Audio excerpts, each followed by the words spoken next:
പുറങ്ങളിലെ ചായക്കട എല്ലാവർക്കും ഒരു നൊസ്റ്റാൾജിക് ഫീൽ തരുന്ന ഒരു കാര്യമാണല്ലേ. അതുപോലെ തന്നെ നമ്മുടെ യു എയിലുള്ള ഒരു ചായക്കടയാണ് കേട്ടോ ഇത്. ഈ ചേട്ടൻ എനിക്ക് എല്ലാം ഉണ്ടാക്കുന്നതൊക്കെ കാണിച്ചു തരും കേട്ടോ.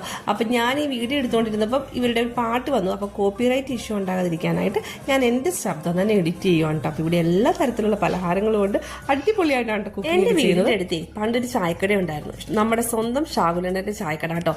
അവിടെ നമ്മൾ ചെറുപ്പത്തിൽ അവിടെയായിരുന്നു നമ്മൾ ചായയും പലഹാരങ്ങളൊക്കെ മേടിച്ചുകൊണ്ടിരുന്നത് കേട്ടോ. നല്ല ടേസ്റ്റ് ആയിരുന്നു. ഇങ്ങനെ ചില്ലുപെട്ടിയിലൊക്കെ ഇട്ട് വെക്കുന്ന പലഹാരങ്ങൾ 4 മണിക്ക് കഴിക്കാൻ എല്ലാവർക്കും ഇഷ്ടമായിരിക്കും അല്ലേ.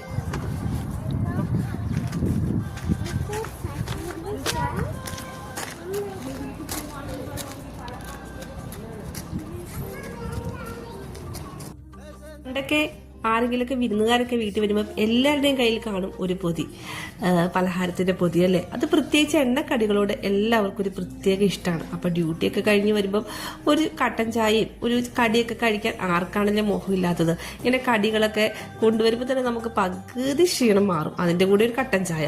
അതുപോലെ തന്നെ ഈ ഉള്ളിവടയുടെ കൂടെ കട്ടൻ ചായയാണ് കേട്ടോ ഏറ്റവും ടേസ്റ്റ്. പാൽ ചായനേക്കാളും പരിപ്പുവടയുടെ കൂടെ നമ്മുടെ പാൽ ചായ കഴിക്കണം കേട്ടോ. പക്ഷെ നമ്മുടെ ഉള്ളിവടയുടെ കൂടെ മസ്റ്റായിട്ടും ഒരു കട്ടൻ ചായയും കൂടെ കുടിച്ചാലുണ്ടല്ലോ ഡ്യൂട്ടിയുടെ എല്ലാ ക്ഷീണവും മാറി നമ്മളൊരു ഫ്രഷ് മൈൻഡ് ആവും കേട്ടോ.